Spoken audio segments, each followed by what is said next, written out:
The Toyo Tyres Motorsport UK British Rallycross Championship is heading back to South Wales. We're at Pembrey once again as the battle for championship honours between Derek Tohill and Julian Godfrey kicks up a gear. We're heading to the end of an all-action championship season at a very spectacular circuit. Last time out, it was another feud between Godfrey and Tohill. Julian Godfrey coming out on top. Derek Tohill, the Irishman, had a tough day at the office. The car by the end of the event showing signs of damage. Godfrey putting himself into the lead of the championship. Heading to Pembrey is Godfrey from Tohill, the top two. Steve Hill third, with the absent Ollie O'Donovan fourth from Andy Grant and Roger Thomas. Julian Godfrey, a brilliant performance last time out at Lydden Hill. Could be argued your bogey circuit, even though it's your home round. You've got a win there and you come here leading the championship. How are you feeling? Yeah, no, very, very confident. It's a very good result there and did my best lap times around there, so I was very pleased. Done some change to the setup of the car and it did improve it, so done my sort of best lap times, which is really pleasing. So I've done a bit more adjustment for this weekend, which worked really nice yesterday, but then now the rain's come, it's all a bit of a different game. Derek Tohill, not the perfect weekend for you at Lydden Hill. You had to fight back hard in the final to get back onto the podium. What are your hopes for ahead of this weekend at Pembrey? Yeah, it's press the reset button and go again. So it's actually nice to come back to Pembrey now that I've done the track here. And the forecast is obviously for a dry day Saturday and a wet day Sunday. So we'll have to see what happens there. But if the forecast follows through, we've had a dry and a wet day here already, so the wetter the better. We are ready for the final in the Motorsport UK British Rallycross Championship. Derek Tohill, double winner this year, lines up on pole with Julian Godfrey, a triple winner, and Roger Thomas for company. Steve Hill is on row 2. Andy Grant, though, is missing. Sadly, Simon Horton missing. Those last two have had transmission dramas during the day. We go green, we go racing, and who makes the best start? It's Derek Tohill. Steve Hill clatters up the inside of Thomas. I think he's hooked the back of Godfrey's car as well. There's damage to Godfrey and Derek Tohill leads. Steve Hill is slow coming out of turn 1. And all of that contact, it was against Godfrey, and it's given Derek Tohill the run now across the loose. Can Derek Tohill score a race win? Can Steve Hill get going? The Mitsubishi is stranded. Derek Tohill is on the power as he tries to build this gap now. Look, sprinting his way along Brooklands hairpin approach at the end of Speedway Straight. And Julian Godfrey, it's almost like the start of the weekend again, because as in Q2, there's bodywork folded against a tyre, so the smoke pouring off that rear corner of the car. Godfrey now suddenly has to reset the ambition in all of this. He knows there's a chance that tyre might go bang, especially as it's a longer race than we had in the heat. And so as they go past Steve Hill's car, Godfrey might have to start driving more conservatively and just get to the end and get points here. Derek Tohill is the race leader. He's jokered, and so the gap is down, and Julian Godfrey almost into the back of him. Through the hairpin they come as one. Tohill, though, has got better acceleration. Sideways is Godfrey, and then look as he accelerates away. The bodywork rubs against that rear tyre, and all the smoke comes from it. The stench inside the car will be horrible, never mind anything else, as through the chicane, Julian Godfrey pushes after Derek Tohill. Can Derek, though, go for a third victory of the season? Right now, odds on yes. Godfrey, though, with a tighter line, heading through Ollie's onto the loose at Hanson's now. So the Irish driver, he's been a European champ, an Irish champ, taking on 5 times British champ Julian Godfrey. Tohill has got the advantage here. It was a tough day at Lydden last time out for him, but he is going really strongly at Pembrey here. Cars accelerate their way up the straight, and has that tyre finally let go on Julian Godfrey's car? It's making a horrible noise as the bodywork grinds against it. Let's have a look and see. Has it gone pop? Not quite. He's still, I think, just got enough air in it. That's Roger Thomas going way, way wide at Brooklands hairpin. Now, was that a driver error or a failure? The car just did not seem to want to slow down. There is Godfrey. He's on target for second. That moment for Thomas has helped him because it's widened the gap just a little. But Derek Tohill is odds on now for that third victory of the season. It's going to set us up really nicely for one more round at Croft at the end of October between these two in the championship situation. Tohill to tarmac. There is Julian Godfrey fighting the car. Back onto the power, and now the smoke will come once again. So Derek Tohill ticking off the laps. as ever at Pembrey on this configuration of circuit, and you can run it clockwise or anti-clockwise, of course. Here it's all down to what happens at the first corner. Tohill's got a lap to go, and there is Julian Godfrey now thinking about points. The tyre has gone, hasn't it? You can see finally the bodywork has rubbed away, so now the question is whether Roger Thomas will go through and get second place. It's all good for Derek Tohill, and it was contact, not deliberate, from Steve Hill, I think, as they all dived into turn one, that did for Julian Godfrey.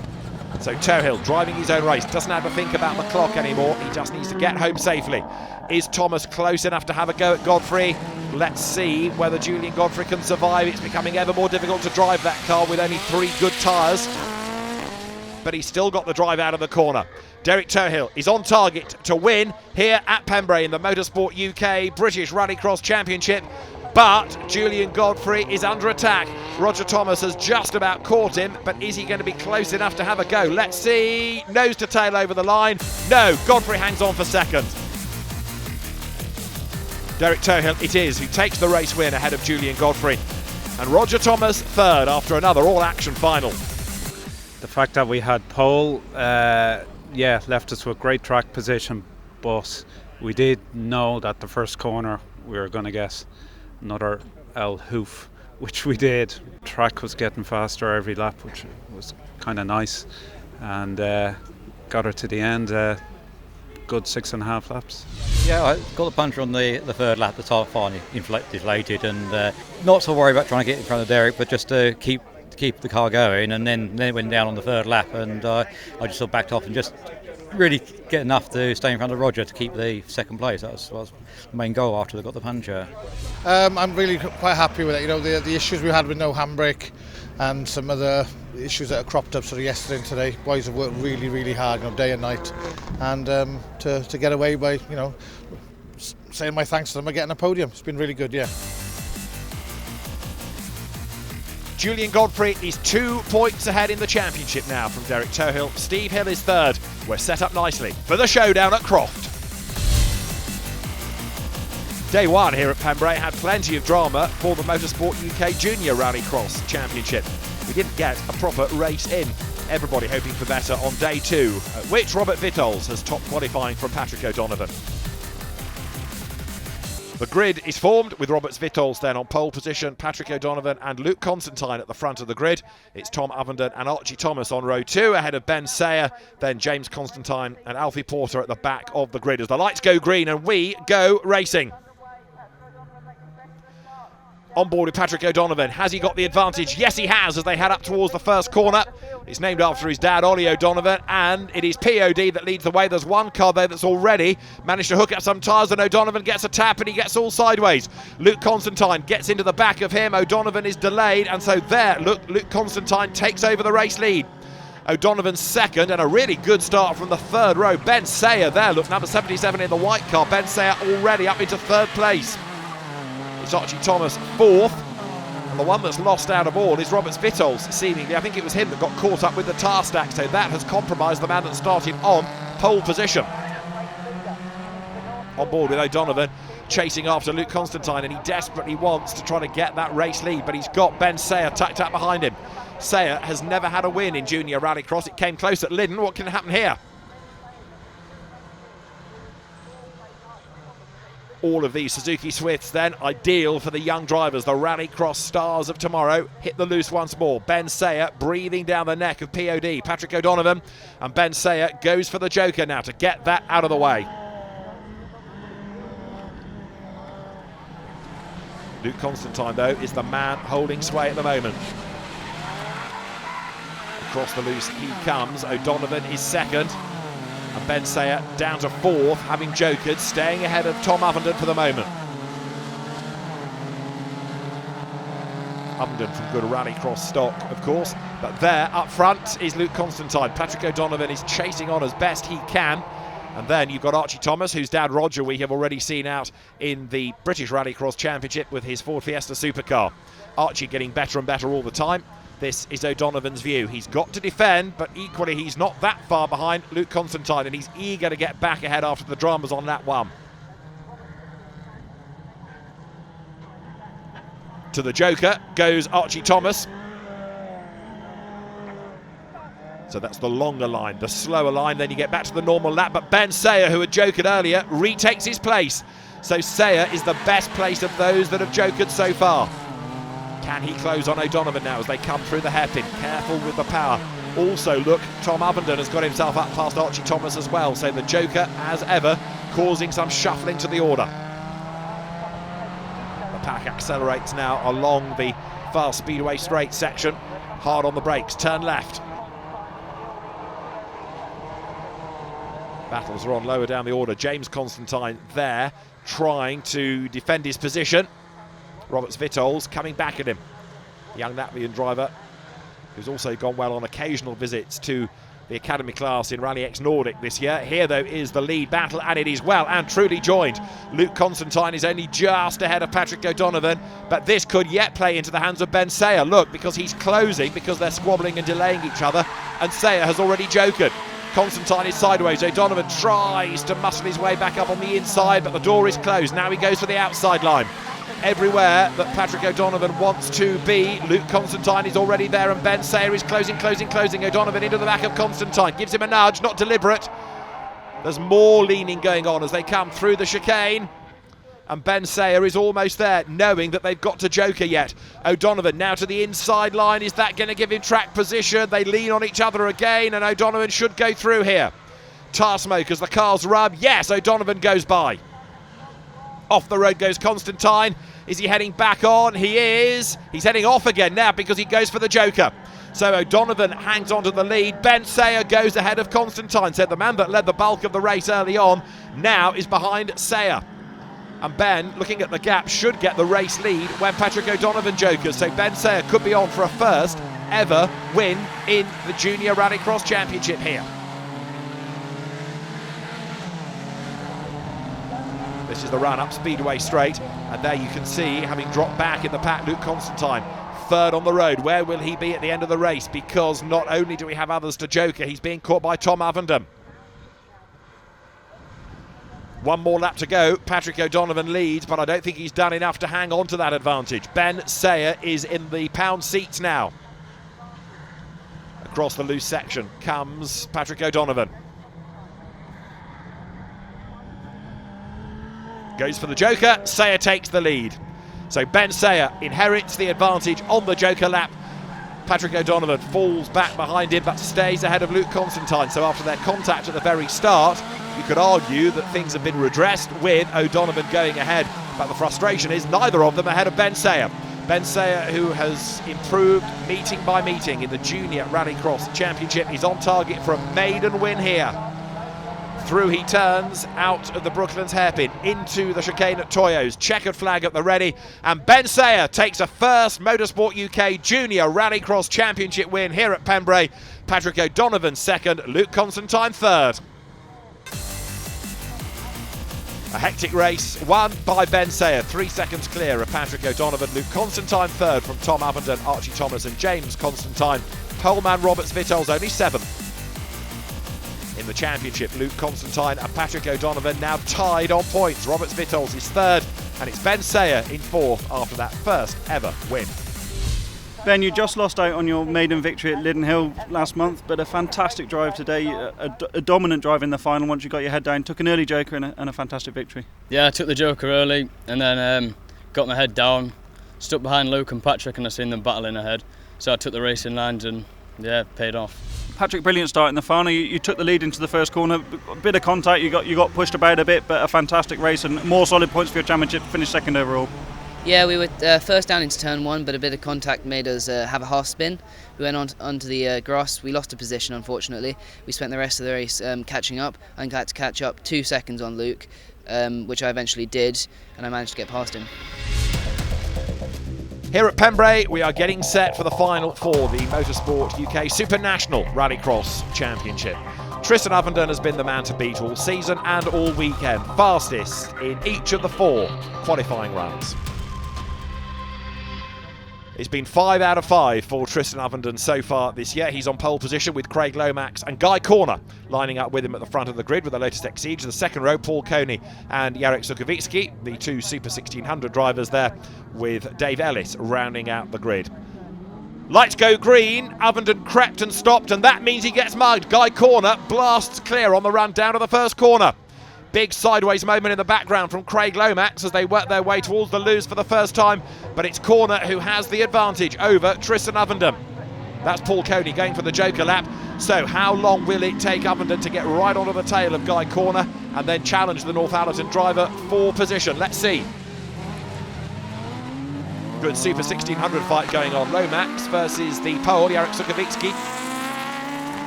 The little buzz boxes go onto the tarmac along Speedway Straight. So you've got the Lotus X Siege of Guy Corner there in his familiar blue and white livery, the ex-Peugeot driver. That car being dwarfed by the V6 Clio of Tristan Ovenden. That is a mighty bit of kit. It loves fast tarmac sections, and look at it go. Tristan Ovenden lines up for the inside line. Is he going to go through? Yes, he is. Guy Corner goes a little bit too deep. Ovenden goes through. That puts him into the lead of the race. Can he take 6 out of 6? And with it, the championship here. Let's see. Corner goes for the Joker. Gets back on, just fending off the challenge of Jarek Sukowicki, who's got his own quest now to win Super 1600. He's ahead of Craig Lomax. Remember Paul Coney jokered early on. Down out of the hairpin, there goes the Lotus. Coney is at the back of the group for the moment. Now, Ovenden, clear, gone, he's away. Is he going to build up enough of a gap over Guy Corner to preserve that when he jokers? The answer on normal pace is going to be yes.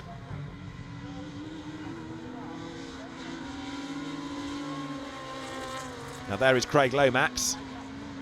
Is he going to be able to have a go at Jarek Sukowicki? Let's see. There's not much to choose between them for honours in Super 1600. Across the loose they come, and interestingly, they're both pretty much staying on the back of Guy Corner here. Through the dust they come. The circuit very wet early on in the day, but it's dried out quickly here. To the hairpin goes Corner. Tristan Ovenden accelerates clear in the lead of the race. Ovenden unbeaten this year. He really has stamped his mark on the Super National class. Where is Guy Corner in second place? Look at the gap. Some of that is because of the Joker, admittedly. Corner, though, there, using the power of the car to get away from the Super 1600s. Super National, the two-wheel drive class. Super 1600 cars slot easily into it. Some of them don't have the outright grunt, but it's a good environment for them to be in, and it's made it a very good competitive environment for all concerned this year. Across the loose, there, look, is Jarek Sukowicki. Goes for the Joker, serves that, gets it out of the way. Is he going to be challenged by Craig Lomax? Let's see. Lomax has got a problem, hasn't he? Because he slows, even though he didn't Joker. Lomax has slowed right down, so Paul Coney goes ahead of him. Lomax is about to pull off the road by the look of it. This becomes the battle for honours in Super 1600. They've both jokered, but Paul Coney, having done it earlier, not staying ahead on that Joker section of Sukowicki. Ovenden, clear, gone. Another win, Bakken seemingly here. Out of the chicane. Jarek Sukowicki keeping Paul Coney at bay. Now, Paul has won pretty much everything there is to win in Super 1600. He's won on British soil and on European soil. That is Ovenden, clear in the race lead, and all he's got to do now is just be error-free. He's got to tick off the corners, tick off the laps. The win and the championship is his, with, at the moment, this 100% record. We've still got the round at Croft to come as the leaders here work their way in Super 1600 across the loose. The overall race leader is up at the Brooklands hairpin. So Guy Corner is set for second place. We've only seen him on sporadic visits to the championship this year as he's been developing this car. Hopefully he will stay on for a full crack at the title next year because he's had good pace here, working his way through the qualifying races. This, though, is Tristan Ovenden, race winner, seemingly, and champion-elect as well. A corner or two to go. Out of the hairpin now. And look, he's taking it oh so cautiously. Guy Corner in second spot, but Paul Coney has not given up in his quest to go ahead of Jarek Sukowicki here. Nose to tail, they come to the hairpin. It could not be closer. Coney into the back of the Polish driver even. Citroën versus Vauxhall as to the checkered flag and a race win. Tristan Ovenden comes through victorious at Pembrey. Guy Corner is going to take second. And what about third place? Well, it's for Super 1600's honours, and Sukowicki is still ahead of Coney. Sukowicki wins at Pembrey. 6 wins on the bounce and the championship claimed by Tristan Ovenden ahead of Guy Corner second, with Jarek Sukowicki third overall and topping Super 1600 from Paul Coney. Well done, Tristan Avenden. He is the Super National Champion for 2019 after an absolutely stellar season. Tristan, unusual for you to get beaten off the line at the start of the final, but you did manage to pull off a brilliant overtaking move on Guy to take back the lead and a fantastic drive thereafter. Yeah, I did. It's been really good all weekend, all the starts, even in the rain. And then I nearly jumped it. I crept a little bit, so I had to have 2 bites at it. But he had a great start, and then I thought, don't panic. Their pace was good in the dry, so yeah, I managed to get him on track. It was good.